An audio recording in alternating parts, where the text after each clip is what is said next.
ഏതായാലും ബജറ്റ് അവതരിപ്പിച്ചിരിക്കുന്നു. ലക്ഷ്മി, ഒറ്റ നോട്ടത്തിൽ അതായത് ഒരു ജനകീയ ബജറ്റാണോ അതോ അതൊരു PR ബജറ്റാണോ എന്ന് തോന്നുന്ന രീതിയിലുള്ള ഒരു ബജറ്റാണ്. ഏതായാലും ഒരു കാര്യം ഉറപ്പാണ്, ഇതിനകത്ത് സാമ്പത്തികം മാത്രമല്ല കൃത്യമായ രാഷ്ട്രീയമുണ്ട്. കാരണം കഴിഞ്ഞ സർക്കാരിനെ നിശ്ചിതമായിട്ട് വിമർശിച്ചുകൊണ്ട് വലിയൊരു കടക്കണിയിലേക്ക് സർക്കാർ കൊണ്ടിട്ടിരിക്കുന്നു. അതായത് കിഫ്ബിയുടെ ഓഫ് ബജറ്റ് വായ്പകളൊക്കെ കേരളത്തെ വലിയ കടക്കണിയിലാക്കിയിരിക്കുകയാണ് എന്നുള്ളൊരു കൃത്യമായ ഒരു മുൾമുനയിലാണ് വി.ഡി. സതീശൻ ഈ ബജറ്റ് അവതരിപ്പിക്കുന്നത്. ഒരു ധനമന്ത്രിയായിട്ട് കൂടി മുഖ്യമന്ത്രി മാറുന്ന ഒരു സമയത്ത് പിണറായി വിജയന്റെ പ്രതികരണം വന്നിട്ടുണ്ട്. പക്ഷേ എനിക്ക് തോന്നുന്നു ശക്തമായിട്ടുള്ള കൂടുതൽ പ്രതികരണങ്ങളൊക്കെ ഈ വരും മണിക്കൂറുകളിലൊക്കെ ഇനി വരാനിരിക്കുന്നേ ഉണ്ടാവുള്ളൂ പ്രതിപക്ഷത്തിന്റെ ഭാഗത്ത് നിന്നല്ലേ? തീർച്ചയായും. ധവളപത്രത്തിൽ പറഞ്ഞതുപോലെ തന്നെ മുൻ സർക്കാരിനെ നന്നായി തന്നെ കുറ്റപ്പെടുത്തിയിട്ടുണ്ട്. ഒപ്പം കേന്ദ്ര സർക്കാരിനെ കാര്യമായി എതിർക്കുന്നില്ല എന്നല്ല, എതിർക്കുന്നത് തന്നെയില്ല എന്നുള്ളതാണ്. ആ ഒരു ആക്ഷേപം തന്നെയാണ് പ്രതിപക്ഷവും കാര്യമായി ഉയർത്തിയിരിക്കുന്നത്. മാത്രമല്ല, നമ്മുടെ സാമ്പത്തിക അപകടാവസ്ഥയിലാണ് നമ്മൾ എന്ന് പറയുന്ന ധവളപത്രം ആവർത്തിച്ചു പറഞ്ഞ കാര്യം UDF ഈ തെരഞ്ഞെടുപ്പ് പ്രചാരണ സമയത്തൊക്കെ ആവർത്തിച്ചു പറഞ്ഞിരുന്നത് ഖജനാവിൽ പൂച്ചപെറ്റ് കിടക്കുന്നു എന്നുള്ളതായിരുന്നു. പക്ഷെ അങ്ങനെയല്ല എന്ന് കൃത്യമായി ബോധ്യപ്പെടുന്നു എന്നുള്ളതാണ്. പ്രതിപക്ഷം അത് തന്നെയാണ് ആദ്യം പോയിന്റ് ഔട്ട് ചെയ്ത്. സാധാരണഗതി ഈ പ്രതിപക്ഷ നേതാക്കന്മാരൊക്കെ വന്നെന്ന് വാർത്താ സമ്മേളനം നടത്തുമ്പോൾ ഇതൊരു കണ്ണിൽ പൊടിയിടാനുള്ള ബജറ്റ് എന്നൊക്കെ പറഞ്ഞു തുടങ്ങുമെങ്കിൽ അങ്ങനെ ആയിരുന്നില്ല ഇന്ന് പിണറായി വിജയൻ പറഞ്ഞത് എന്നുള്ളത് കാണാം.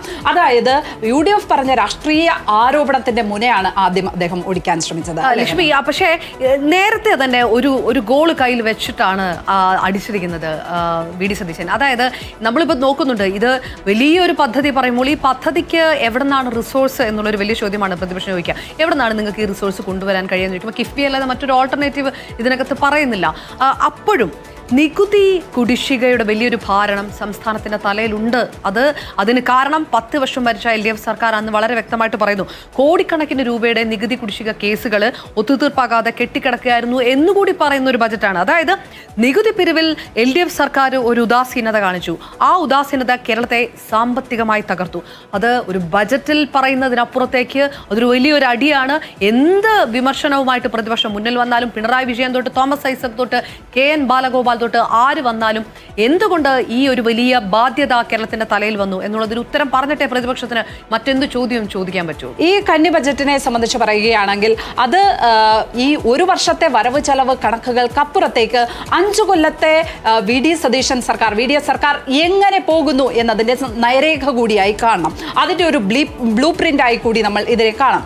കാരണം ഈ നെഹ്റൂവിയൻ സോഷ്യലിസ്റ്റ് എന്ന് എടുത്തെടുത്ത് പറയുന്ന വി.ഡി. സതീശൻ സ്വകാര്യ മേഖലയെ ഏതൊക്കെ തരത്തിൽ പരിപോഷിപ്പിക്കുന്നു എന്നുള്ളതും, അതിൽ നമ്മുടെ ധാതു ഖനന മേഖലയിൽ പോലും സ്വകാര്യ മേഖലയെ എങ്ങനെ ഇൻകോർപ്പറേറ്റ് ചെയ്യാൻ ആലോചിക്കുന്നുണ്ട് എന്നതിൻ്റെയും സൂചനകൾ ഇതിനകത്തുണ്ട്. വ്യക്തമായ സൂചനകൾ തന്നെയുണ്ട്.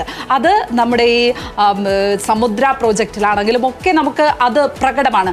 അത് തന്നെയായിരിക്കും വരും ദിവസങ്ങളിൽ ഒരുപക്ഷെ പ്രതിപക്ഷം രാഷ്ട്രീയ ആരോപണമായി ഉയർത്തിക്കാട്ടാൻ പോകുന്നതും അങ്ങനെ തന്നെയാണ്.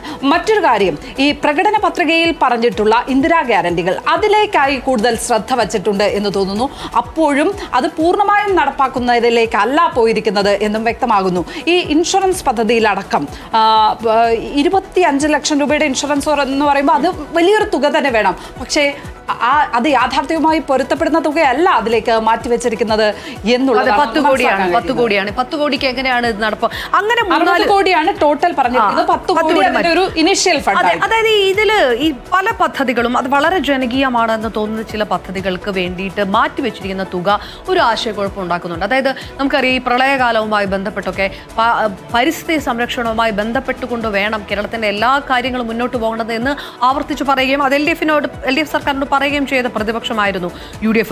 ഇത്തവണ നോക്കുക, ഒരു ദുരന്ത നിവാരണത്തിൽ ഒരു ദൗർബല്യമുണ്ട്. അത് ഡിസാസ്റ്റർ റിലയൻസ് സെന്ററിന് ഒരു 15 കോടിയൊക്കെയാണ് വെച്ചിരിക്കുന്നത്. അപ്പോൾ വയനാട് വിഷയത്തിലൊക്കെ വയനാട് ദുരന്തത്തിന്റെ ഒക്കെ പശ്ചാത്തലം ഇപ്പോഴും നിൽക്കുന്ന സംസ്ഥാനമാണ്. അപ്പോൾ ഒരു വലിയ പരിസ്ഥിതി കാലാവസ്ഥ പ്രതിരോധ കാഴ്ചപ്പാടുണ്ട്. അങ്ങനെയാണ് ഞങ്ങൾ മുന്നോട്ട് പോകുന്നത് എന്ന് പറയുന്ന UDF എന്തുകൊണ്ടാണ് ആ ചെറിയ തുക അവിടെ വെച്ചത് എന്നുണ്ട്. പിന്നെ നേരത്തെ ലക്ഷ്മി പറഞ്ഞ അതാണ്, അതായത് ആരോഗ്യ ഇൻഷുറൻസിന് 25 ലക്ഷം രൂപ പ്രഖ്യാപിച്ചിട്ടും ഈ പ്രഖ്യാപനം അവിടെ നിൽക്കുമ്പോൾ ബജറ്റിൽ എത്രത്തോളം അതിന് നീക്കിയിരിപ്പുണ്ട് എന്നൊരു ചോദ്യം ഉയരാനുള്ള ചാൻസ് ഉണ്ട്. തനത് നികുതി വരുമാനം അത് GSDP-യുടെ 6.94%, 6.41% വരെയാണ് പ്ലാൻ ചെയ്തിരിക്കുന്നത്. ദേശീയ ശരാശരി 7.14%-നും താഴെയാണ്. ഈ പ്രശ്നം സമ്മതിക്കുന്നുണ്ട്. പക്ഷേ ആംനസ്റ്റിക്കും അപ്പുറം ഇതിനകത്ത് പ്ലാനില്ല.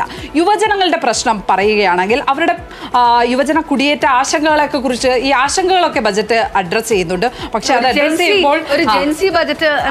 അഡ്രസ് ചെയ്യുമ്പോൾ അതിനായി കൂടുതലായി പദ്ധതികൾ മാറ്റിവെച്ചിട്ടില്ല, അതിനായി കൂടുതൽ തുക മാറ്റിവെച്ചിട്ടില്ല എന്നുള്ളതും നമുക്ക് കാണാൻ കഴിയും. 5 ലക്ഷം രൂപ ഈ സ്റ്റാർട്ടപ്പുകൾ തുടങ്ങാനൊക്കെ വേണ്ടിയിട്ട് ആ രീതിയിൽ അങ്ങനെ വകയിരുത്തിയിട്ടുണ്ട് എന്നുള്ളതല്ലാതെ ആ പ്രശ്നങ്ങൾ ഇതൊരു പുക്കി ബജറ്റാണ് എന്ന് പറയുന്ന ഒരു ഫീൽ ഉണ്ടാക്കാൻ ശ്രമിച്ചിട്ടുണ്ട് എന്നതിനപ്പുറത്തേക്ക് തുക മാറ്റിവെച്ചിട്ടില്ല എന്നുള്ളതും കാണാൻ കഴിയും. ഈ പൂക്കെ ബഡ്ജറ്റ് എന്ന് പറയുന്നിടത്ത് അത് ഒരുപക്ഷെ അത് ജൻസിയെ സംബന്ധിച്ചോളം കൈയടിക്കുന്ന കുറേ കാര്യങ്ങളുണ്ട്. പക്ഷേ എല്ലാ ബഡ്ജറ്റും സ്ഥിരമായിട്ട് മാറ്റിവെക്കേണ്ടതായിട്ടുള്ള ചില മേഖലകളുണ്ട്.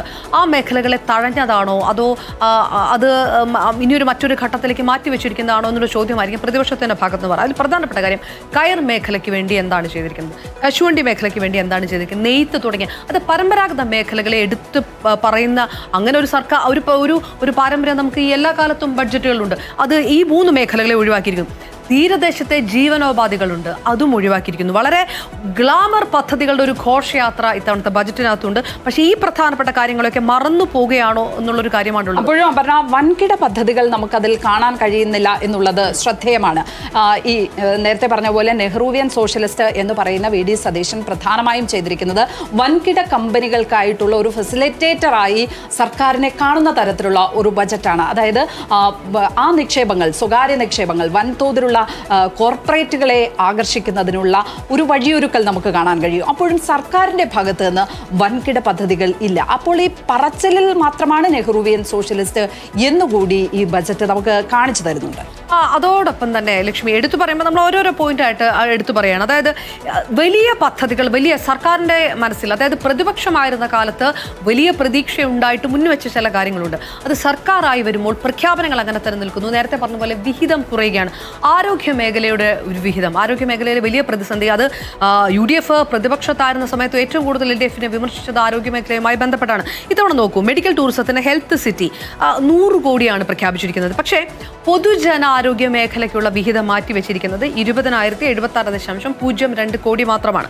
അപ്പോൾ ഇത് വെച്ചിട്ട് സാധാരണക്കാരൻ്റെ ഒരു ചികിത്സാ ആവശ്യങ്ങൾക്ക് അത് തികയുമോ എന്ന കാര്യമുണ്ട്.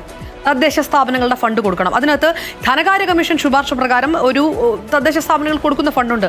അത് വലിയ സാമ്പത്തിക പ്രതിസന്ധിയൊക്കെ ഉണ്ട്. ഇതൊക്കെ കൃത്യമായി വിതരണം ചെയ്യാൻ സർക്കാരിന് കഴിയുമോ എന്നുള്ളൊരു ചോദ്യമൊക്കെ ഉണ്ട്.